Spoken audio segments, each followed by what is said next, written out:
haríamos la parte de elementos representativos.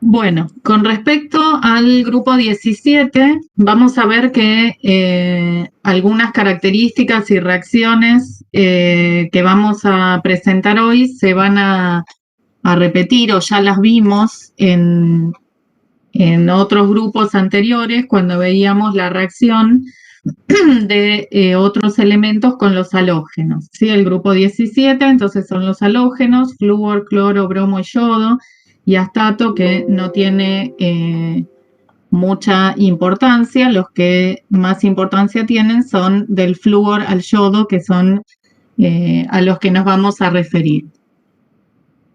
En este caso, la configuración electrónica es NS2-NP5, o sea que solamente les falta un electrón para completar el octeto, por lo tanto, van a formar la mayoría de estos compuestos enlaces covalentes con otro elemento. Vamos a ver que se van a formar también algunos compuestos iónicos. Los vamos a ir desarrollando a medida que lo veamos, ¿sí? Sobre todo con el flúor. En estado elemental se encuentran como moléculas diatómicas, ¿sí? Eso ya lo saben: flúor, cloro, flúor 2, cloro 2, bromo 2, yodo 2. Flúor y cloro son gaseosos, el bromo es líquido y el yodo es sólido. Eso es por el aumento del peso molecular. Y acá vamos a ver lo mismo que habíamos comentado para los grupos anteriores, que el flúor presenta características diferentes respecto del resto de los elementos. Sí, el flúor es el elemento más electronegativo, sí, por su ubicación en la tabla periódica. Y si analizamos las energías de enlace de los distintos halogenuros, vemos que a partir del cloro, bromo y yodo, si vamos en ese sentido, disminuye la energía de disociación. Pero el flúor vemos que tiene una energía de enlace anormalmente baja, porque debería ser mayor que la del cloro si seguimos la misma tendencia a lo largo del grupo. Y vemos que esa energía baja de enlace se debe a que el flúor, al ser un elemento pequeño, están muy cerca los dos átomos de flúor en la molécula y aparece mucha repulsión entre los pares libres que tiene cada uno de los átomos. Entonces, por esa gran repulsión hace que este enlace sea más lábil de lo que debería ser si consideramos la tendencia del grupo. Y a medida que bajamos en el grupo, vemos que el enlace se hace a partir del cloro, bromo al yodo, se hace cada vez más débil este enlace, es menor la energía de ese enlace, porque al ser más grandes los átomos están más alejados y este enlace es cada vez más largo, por lo tanto es más fácil de romper la molécula. Y vemos que el flúor tiene baja energía de enlace consigo mismo, pero tiene alta energía de enlace, por ejemplo, con el carbono, con otro elemento, que hasta incluso la energía de enlace carbono-flúor es mayor todavía que la de carbono consigo mismo, ¿sí? De casi 500 con respecto a 300 aproximadamente de carbono con carbono. Por lo tanto, tiene más afinidad con el carbono que consigo mismo. Debido también a la alta electronegatividad del flúor, el ácido fluorhídrico, por ejemplo, ya vamos a ver que puede formar puentes de hidrógenos muy fuertes y hace que sus características como ácido sean diferentes al resto de los ácidos que forman los otros halógenos, ¿sí? Entonces, debido a la alta electronegatividad, también hace que tenga en sus compuestos comportamientos diferentes al resto de los elementos del grupo. Y con respecto a los enlaces, lo que les había comentado al principio, por ejemplo, el aluminio con el flúor forma un halogenuro iónico, si es un fluoruro iónico, en cambio con el cloro mantiene enlaces covalentes, ¿sí? Forma una molécula que se acuerdan que ya la habíamos mencionado cuando vimos el grupo del aluminio, que en realidad formaba dímeros para que el aluminio complete el octeto, ¿sí? Entonces esa también es una diferencia, que con el fluoruro se forma un compuesto iónico, en cambio con el cloruro se forma un compuesto molecular. Sí, eso es por la baja polarizabilidad que tiene el fluoruro. Sí, al ser un átomo pequeño con una carga negativa, el flúor menos, es muy poco polarizable. O sea que se puede distorsionar muy poco su nube electrónica y por lo tanto forma enlaces que tienen muy poco carácter covalente, enlaces iónicos.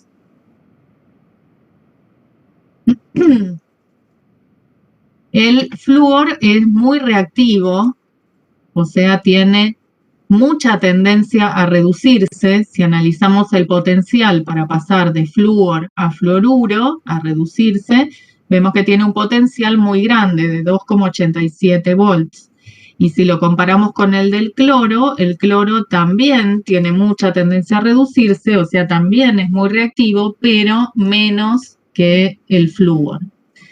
Y si analizamos cuáles son las energías que están involucradas en este valor del potencial, vemos que la energía de disociación del flúor es menor que la del cloro, lo que habíamos analizado antes, y en realidad lo que hace la diferencia para que sea tan favorable la reducción del flúor a fluoruro con respecto de cloro a cloruro es el delta H de hidratación del fluoruro, ¿sí? Que tiene un valor de menos 460 comparado con el cloruro, que tiene un valor de menos 350 aproximadamente.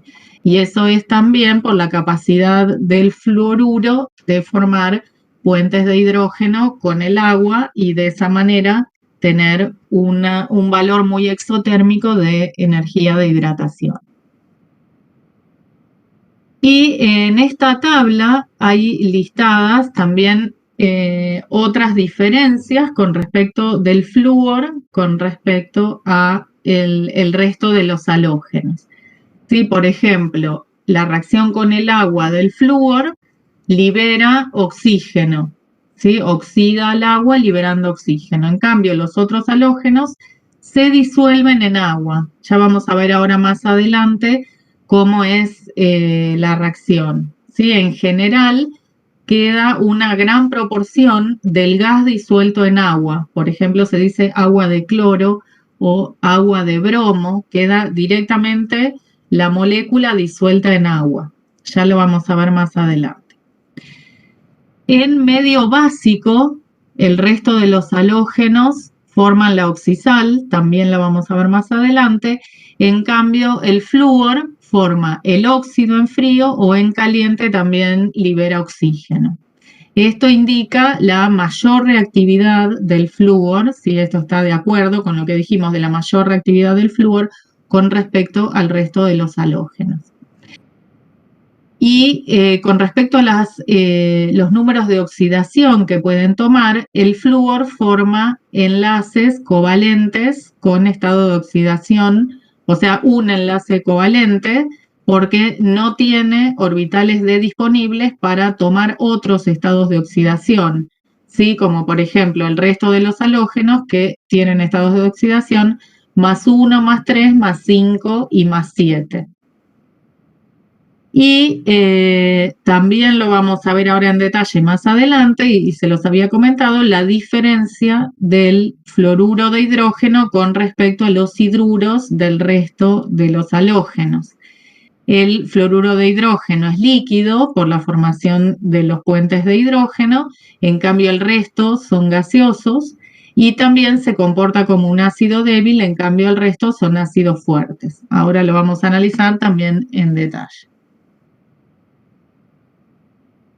Bueno, primero vamos a ver cómo se obtiene el flúor. El flúor se obtiene por electrólisis. Fíjense que en la cuba lo que se introduce es una mezcla fundida de fluoruro de potasio y fluoruro de hidrógeno, y el cátodo son las paredes de la cuba, que son de acero, y el ánodo de carbono se encuentra en la parte central. Y lo que sucede es la oxidación del fluoruro a flúor y la reducción del protón a hidrógeno, ¿sí? Entonces, el flúor se recoge por esta salida, el que está separado el compartimento a medida que se va obteniendo en el ánodo, y el hidrógeno se recoge por separado por esta otra salida. Y a medida que se va consumiendo, se va agregando continuamente fluoruro de hidrógeno gaseoso a la mezcla. Sí, la relación de los electrolitos, en realidad de fluoruro de potasio y fluoruro de hidrógeno, es de 1 a 2. Y inicialmente se calienta a 90 grados aproximadamente, pero como la reacción es exotérmica, después en realidad se va enfriando para mantener la temperatura. Por eso lo que rodea a la cuba es una camisa de calentamiento y enfriamiento, porque inicialmente se calienta para dar lugar a que suceda la reacción, y después se enfría porque ya la misma reacción es exotérmica. Bueno, con respecto al cloro, también dijimos que era gaseoso, es tóxico, es de un color verde claro, acá se ve dentro de este recipiente, y habíamos dicho que es muy reactivo, pero menos que el flúor, ¿sí? Habíamos analizado los potenciales de reducción, pero de todas maneras, por su valor, es un oxidante fuerte. Industrialmente se obtiene como producto de la obtención del hidróxido de sodio. ¿Se acuerdan que habíamos visto por el método de diafragma o el método de membrana que se liberaba en el ánodo cloro, el gas cloro, que se mantenía separado? Entonces de ahí se obtiene industrialmente. Y en el laboratorio se puede obtener a partir de la reacción de una sal de permanganato en ácido. Lo que se hace es, sobre la sal sólida, por ejemplo, de permanganato de potasio, se le agrega una solución de ácido clorhídrico. Entonces el permanganato se reduce a manganeso más 2, como habíamos visto en medio ácido, y el cloruro se oxida a cloro. Y de esa manera se puede obtener el cloro. También hay que tener cuidado en este tipo de reacciones, ¿sí? Porque dijimos que es tóxico. Entonces, todos los gases que evolucionan hay que hacerlo bajo campana. Con respecto entonces a los ácidos que habíamos mencionado antes, la diferencia del fluoruro de hidrógeno con el resto de los ácidos. Dijimos que el fluoruro de hidrógeno puede formar enlaces por puente de hidrógeno, entonces forma estructuras de este tipo que quedan en zigzag, en donde cada molécula de fluoruro de hidrógeno está unida a otra por puentes de hidrógeno, ¿sí? Entonces quedan estos zigzag de 120 grados. Y si analizamos los puntos de ebullición, como ya lo habíamos visto en un gráfico también en clases anteriores, el valor para el fluoruro de hidrógeno es anormalmente alto comparado con el resto de los hidruros de su grupo, ¿sí? Debería ser mucho más bajo, o sea, menor de menos 85. Se comporta como un ácido débil, y eso es porque como forma los puentes de hidrógeno no tiene tendencia a liberar el protón. tiene muy poca tendencia, entonces el protón queda retenido, por lo tanto se comporta como un ácido débil. En cambio, el resto de los ácidos se comportan como ácidos fuertes, ¿sí? El ácido clorhídrico es un ejemplo típico de un ácido fuerte con disociación completa. También habíamos visto que el fluoruro de hidrógeno atacaba a la sílice, ¿sí? Que era el único ácido capaz de atacar a la sílice, formando el hexafluoruro, el ion, y protones o el ácido, ¿sí? Que esta reacción ya la habíamos analizado cuando vimos el silicio.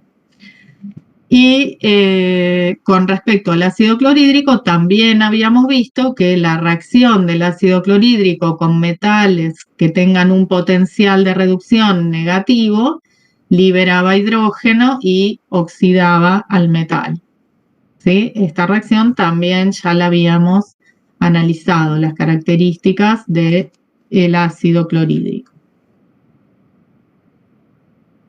Con respecto a los halogenuros, también vamos a hacer la distinción entre los halogenuros iónicos, que son los que forma con la mayoría de los metales, y los halogenuros covalentes, que son los que forman con los no metales.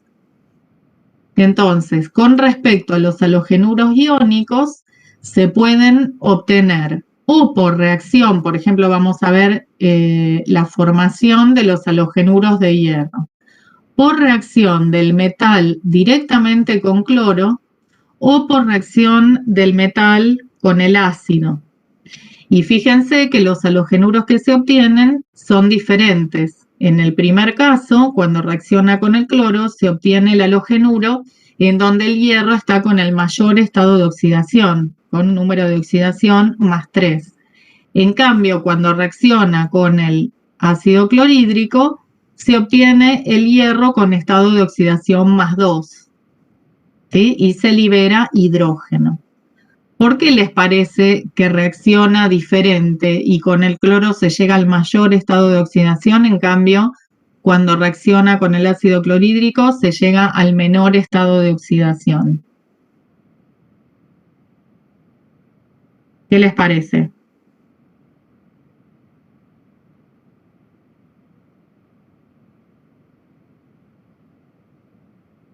¿Se acuerdan que cuando vimos, por ejemplo, el permanganato, que tenía el manganeso que tenía muchos estados de oxidación, dijimos que iba a llegar a los distintos estados de oxidación hasta el menor, por ejemplo, en medio ácido desde permanganato a manganeso +2, de acuerdo a el poder reductor que tenga la especie con que se la haga reaccionar, ¿sí? Entonces, si el reductor era suficientemente fuerte, el permanganato podía reducirse desde +7 hasta +2. Si no era suficientemente fuerte, quedaba en uno de los estados de oxidación intermedios, ¿sí? Que es algo de lo que van a ver hoy en el trabajo práctico. Acá, en la primera reacción, el que está actuando como oxidante es el cloro. En cambio, en la segunda reacción, el que está actuando como oxidante es el protón, ¿sí? Que se reduce a hidrógeno. Y habíamos dicho que el cloro era un oxidante muy fuerte, más que el protón, ¿sí? Si comparamos los potenciales de reducción. Entonces, el hierro, cuando está en presencia de un oxidante muy fuerte, puede llegar hasta su mayor estado de oxidación, que es +3. Cuando se le hace reaccionar con un oxidante que no es tan fuerte, llega hasta el estado de oxidación menor, que en este caso es el +2.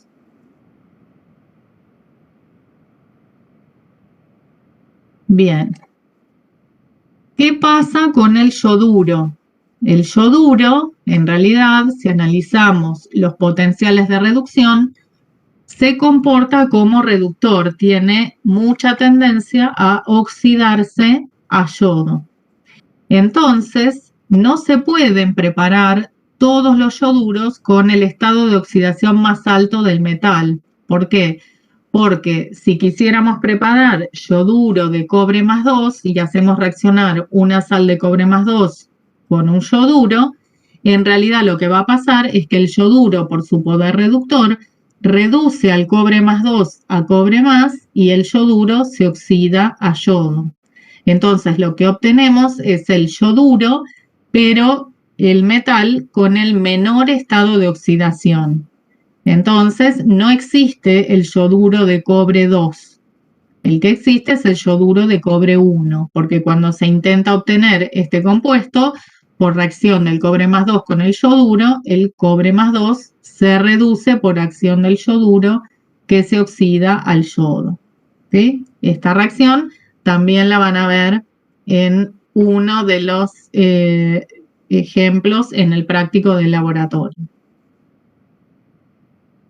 Y la presencia de los aniones, de los distintos halogenuros, por ejemplo, la presencia de cloruros, bromuros o yoduros en una solución, se puede identificar agregando a esa solución una sal de plata, por ejemplo, agregando nitrato de plata.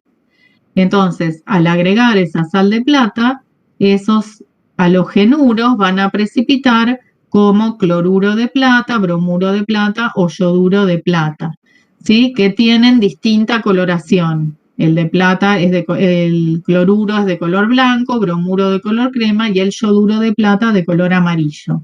Entonces, de esa manera se puede identificar la presencia de los aniones en una solución. Ya vamos a ver cuando veamos la parte de elementos de transición por qué son diferentes los colores y por qué tienen estos colores los distintos halogenuros de plata. ¿Sí? Estos son complejos por transferencia de carga. Ya lo vamos a analizar más adelante.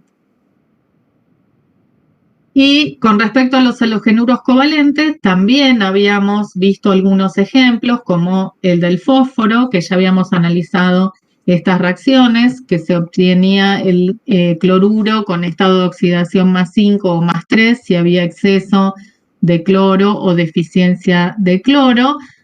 Forman, como lo dice el nombre, compuestos con enlaces covalentes entre el fósforo y el cloro, y la mayoría reacciona con agua hidrolizando y también habíamos analizado las reacciones como era la hidrólisis, por ejemplo, del cloruro de fósforo. Bueno, los halogenuros también forman óxidos que no tienen demasiada importancia y los que vamos a analizar son los oxoácidos, que sí, algunos de ellos, sobre todo los de estado de oxidación más 1, más 5 y más 7, son los más importantes. Y sobre todo los de cloro, sí no tienen demasiada importancia los de bromo y de yodo. Entonces, con respecto al oxoácido, en donde el halógeno está con estado de oxidación más 1, se puede obtener al hacer reaccionar directamente el halógeno en agua. Entonces, lo que acá vemos es que el halógeno dismuta en agua formando el oxoácido con estado de oxidación más 1 y el anión con estado de oxidación menos 1. ¿Sí? Se oxida y se reduce. Pero fíjense que este equilibrio, según como están acá indicados en las flechas, está muy desplazado hacia reactivos. O sea que es muy poco lo que reacciona y forma estas especies.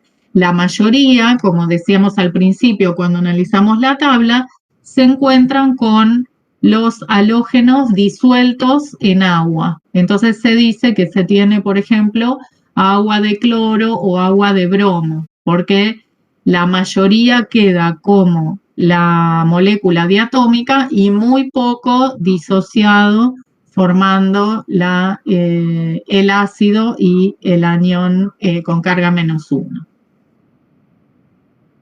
El ácido hipocloroso es un agente oxidante fuerte también, tiene mucha tendencia a reducirse a cloro. Si analizamos el potencial, tiene un potencial de reducción de 1,64, ¿sí? Tiene un valor muy grande.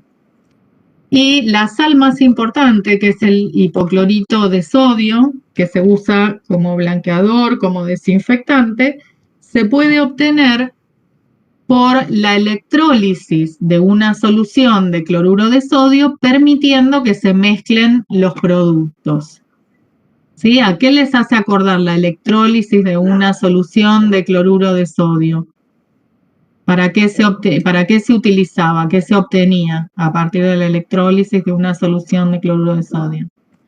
Sodio. ¿Cómo? Sodio. El hidróxido de sodio, ¿no? Para obtener el sodio se usaba fundido. Para obtener el hidróxido de sodio, lo que habíamos mencionado hace un rato, se obtenía por el método de membrana o diafragma, y se acuerdan que decíamos que los oxidrilos, por ese diafragma, por esa membrana, no se permitían que pasen al compartimento en donde se estaba generando el cloro, porque el cloro en medio básico dismuta formando el hipoclorito y el cloruro, ¿sí? Se oxida a hipoclorito y se reduce a cloruro. Entonces, por eso, cuando se obtenía el hidróxido de sodio, se evitaba el pasaje de los oxidrilos al compartimento del ánodo. En cambio, si la electrólisis se hace permitiendo que se mezclen los productos, ahora sí se puede obtener hipoclorito y cloruro, y en este caso se hace porque lo que se quiere obtener es el hipoclorito de sodio. ¿Sí? En este caso, como van a haber iones sodio en el medio, se va a obtener la sal de sodio.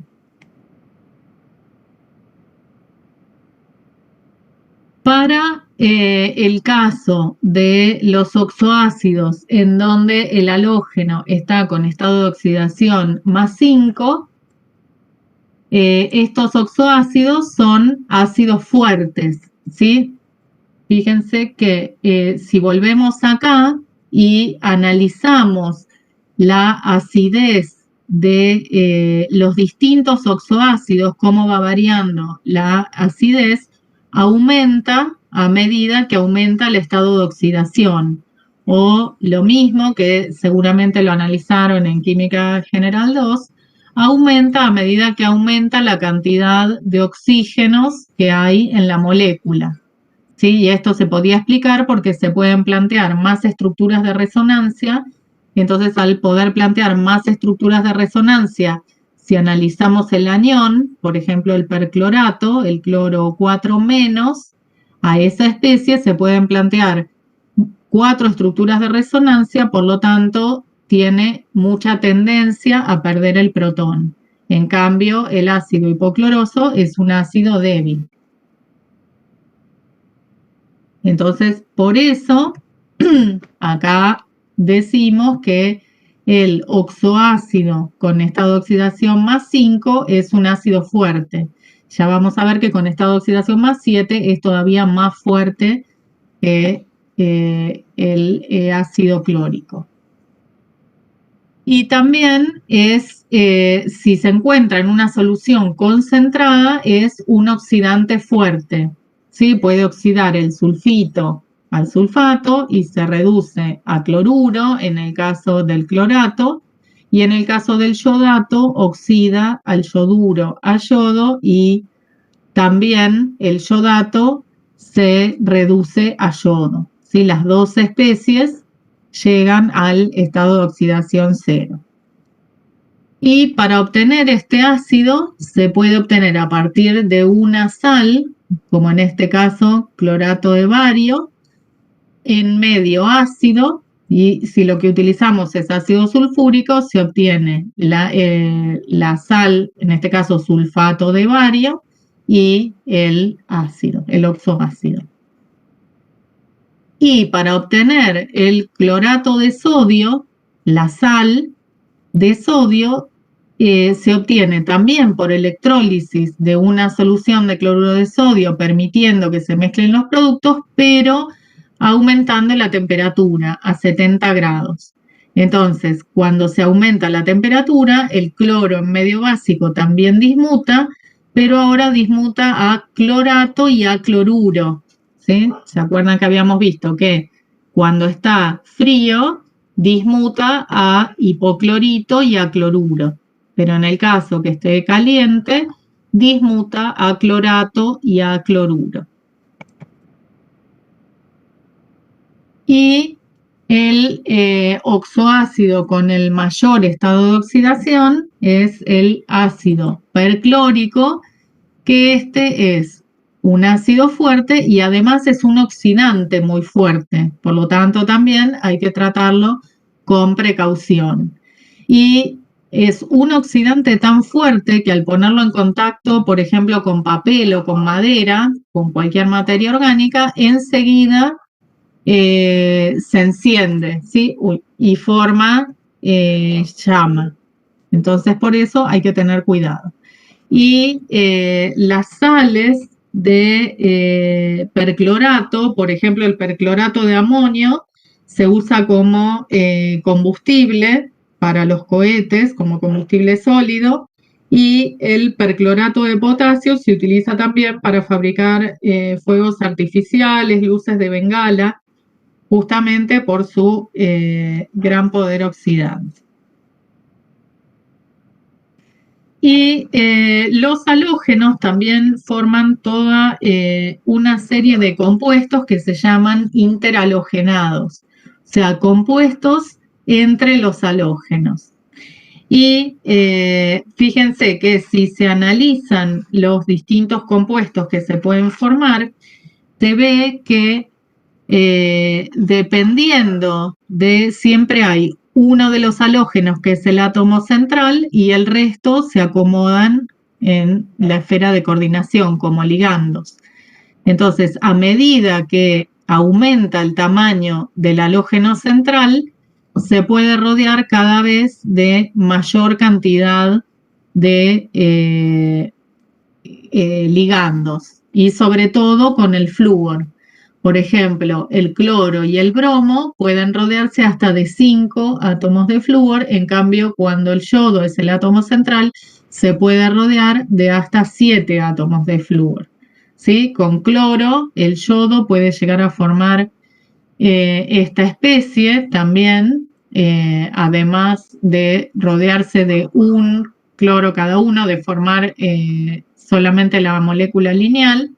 Y en realidad toda esta variedad de compuestos interhalogenados también son agentes oxidantes fuertes y se obtienen directamente por la reacción de las dos especies, por ejemplo, de cloro y de flúor, y por síntesis directa, ¿sí? Se obtienen directamente los distintos regulando las cantidades de cada uno.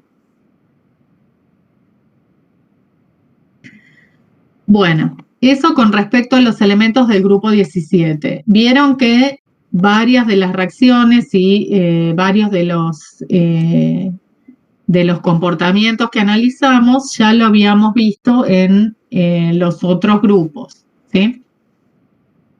Y nos queda ver el último grupo, el grupo 18, que es el de los gases nobles. En este caso, ya los elementos tienen completo el octeto, por lo tanto, son muy poco reactivos, existen como gases monoatómicos, ¿sí? Desde el helio hasta el xenón, y son incoloros, inodoros, son muy poco reactivos, aunque vamos a ver que pueden formar algunos compuestos, y por supuesto los puntos de fusión y ebullición son muy bajos. Y se encuentran en la atmósfera en muy baja proporción, y el que se encuentra en mayor proporción es el argón, que no llega ni a un 1%, ¿sí? En un 0,93%.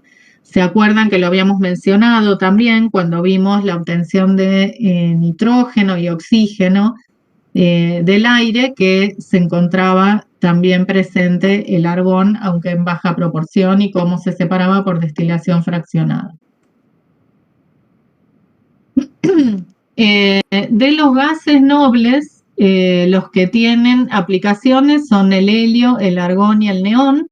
El helio también se encuentra en los depósitos de gas natural como impurezas y después del hidrógeno es el gas que tiene la más baja densidad.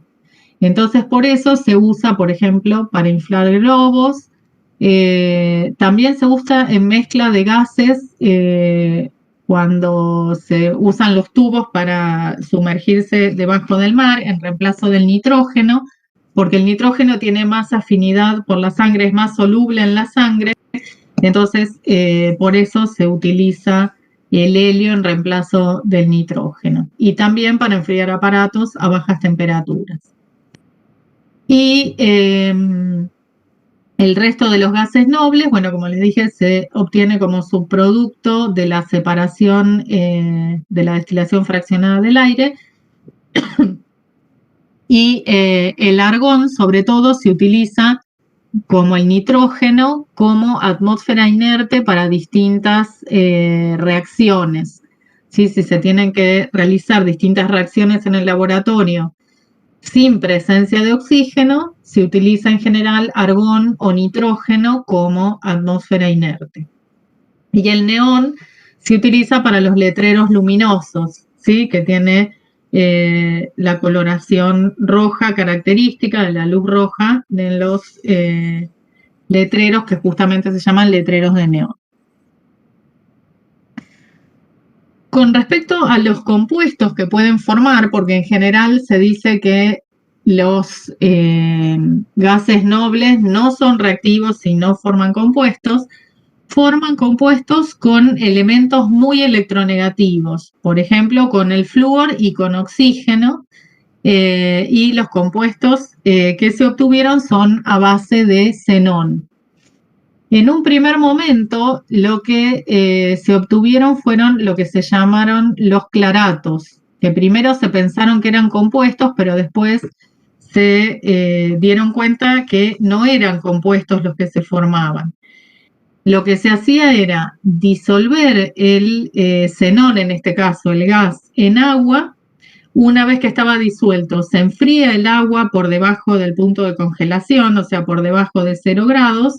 El agua forma el hielo y el xenón queda ubicado en los huecos de esa estructura que forma el hielo por puente de hidrógeno. ¿Sí? Vieron que el hielo forma esa estructura por puente de hidrógeno, que es una estructura bastante abierta, y por eso el hielo tiene menor densidad que el agua líquida, ¿sí? Que es algo raro, que en general siempre el sólido tiene mayor densidad que el líquido. En este caso, el hielo forma esa estructura abierta y en esa estructura, en esos huecos de esa estructura del hielo, quedan retenidos los átomos de xenón. Y como les decía, en un momento se pensó que formaba un compuesto, pero después se dieron cuenta que no, que solo quedaba retenido en los intersticios y por calentamiento enseguida se libera el gas, ¿sí? No es estable a medida que se aumenta la temperatura.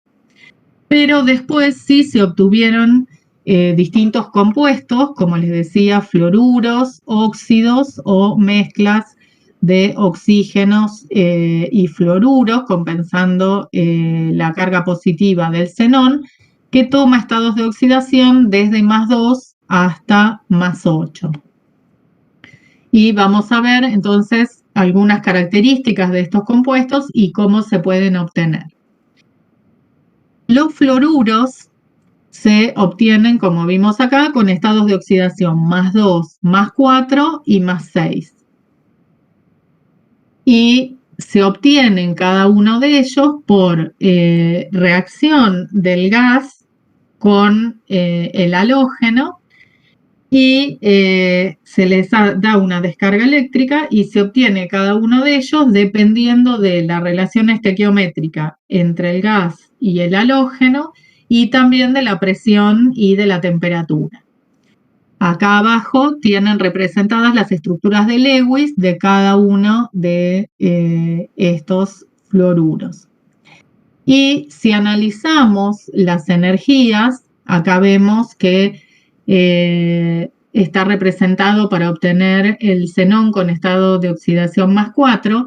Vemos que tiene un delta H negativo, que la formación es favorable.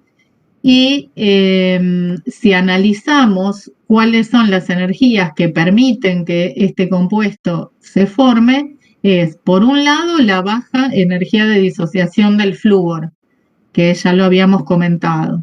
Y además, la gran energía del enlace del xenón con el flúor, ¿sí? Que al formarse el enlace libera 532 kilojoules. Entonces, de la relación, sobre todo de estas dos energías, es que se obtiene este delta H favorable negativo. Si analizamos cómo se comportan estos compuestos, los fluoruros vemos que reaccionan con el agua, hidrolizan. El de estado de oxidación +2 forman xenón y oxígeno, ¿sí? Se reduce el xenón y se oxida el óxido a oxígeno 0. Y el de estado de oxidación +6, al hidrolizarse, pasa por este compuesto intermedio, que luego este compuesto intermedio forma el óxido, ¿sí? Siempre con estado de oxidación +6. Y con respecto a los óxidos, habíamos visto también acá en la tabla que forma los óxidos con estado de oxidación +6 y con estado de oxidación +8. Vamos a ver en general las características.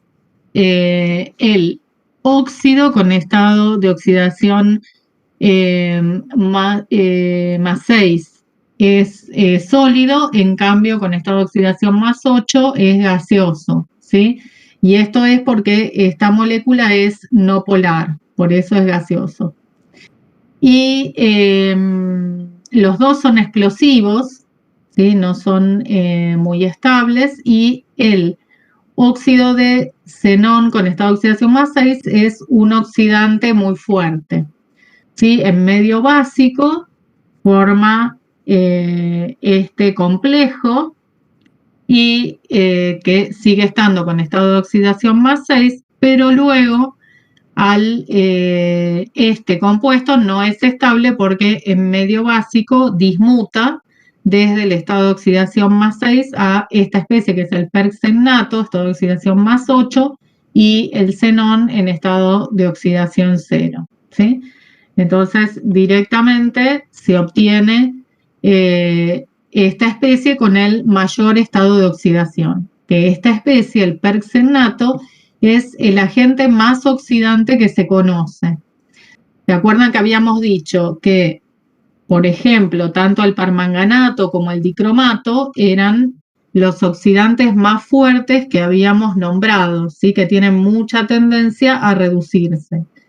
Fíjense que este perxenato es capaz de oxidar el manganeso +2 a permanganato, o sea que es un oxidante más fuerte todavía que el permanganato, ¿sí? Entonces, en medio ácido, el perxenato se reduce y el manganeso +2 se oxida a permanganato. Bueno, esto es como para que vean que a pesar de que decimos que los gases nobles no son reactivos, forman algunos compuestos con elementos muy electronegativos. Es como para que lo tengan de ejemplo. Tampoco es que estos compuestos se utilizan ni tienen aplicaciones, sino que se obtuvieron en el laboratorio y es como para que vean que pueden llegar a reaccionar con elementos muy electronegativos. Bueno, esto entonces lo que vamos a ver de los elementos representativos y el grupo 18. Y lo que nos quedaría ver para terminar de ver todos los temas de la materia son los elementos de transición. Les voy a dejar en el campus unos audios para que vean la primera parte de los elementos de transición, las características, los diferentes estados de oxidación que adoptan, y después la clase que viene vamos a ver rápido esa parte para adelantar y centrarnos un poco más en la parte de complejos de transición, que son los compuestos más importantes que forman los elementos de transición. ¿Sí? Los compuestos. Bueno, después lo vamos a ver la clase que viene. Les dejo entonces eso para que lo escuchen para la clase que viene y retomamos a partir de ahí en la siguiente clase. ¿Alguna consulta de lo que vimos hoy?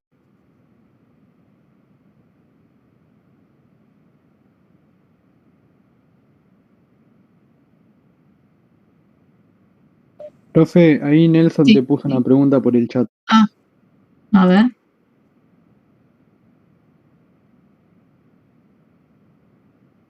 El xenón forma solo compuestos con elementos muy electronegativos, que son los capaces de reaccionar con ese átomo que no tiene tendencia a reaccionar porque ya tiene el octeto completo. Entonces, solamente se puede formar compuestos, como vimos, con el flúor y con el oxígeno, no con el agua, porque el agua no es capaz de reaccionar con ese átomo que es tan inerte. ¿Sí? Los que hidrolizan, sí, como vimos, son los fluoruros, por ejemplo. Pero una vez que ya está formado el compuesto, no con el átomo solo.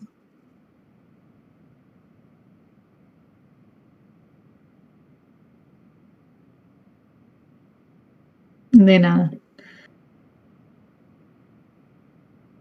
Bueno, sí,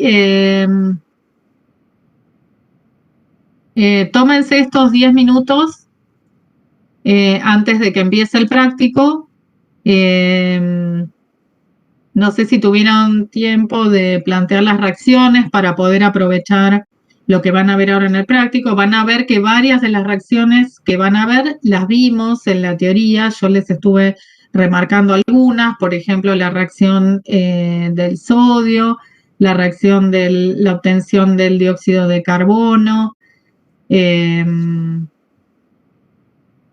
Bueno. Las que no pudieron plantear, las plantean a medida que van viendo el trabajo práctico y pueden preguntar las dudas que tienen. Pero la idea era que ya lo tengan visto para poder aprovechar más y para poder consultar a medida que van haciendo el práctico. Bueno, tómense estos 10 minutos, si quieren planteen lo que les falta y a las 11 comenzamos con el trabajo práctico, si no tienen ninguna otra consulta.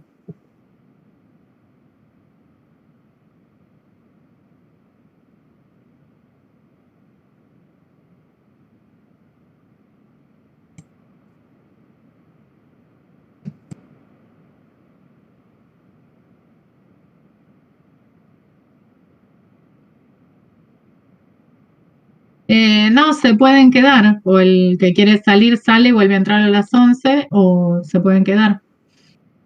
O si quieren consultar algo, no hay problema.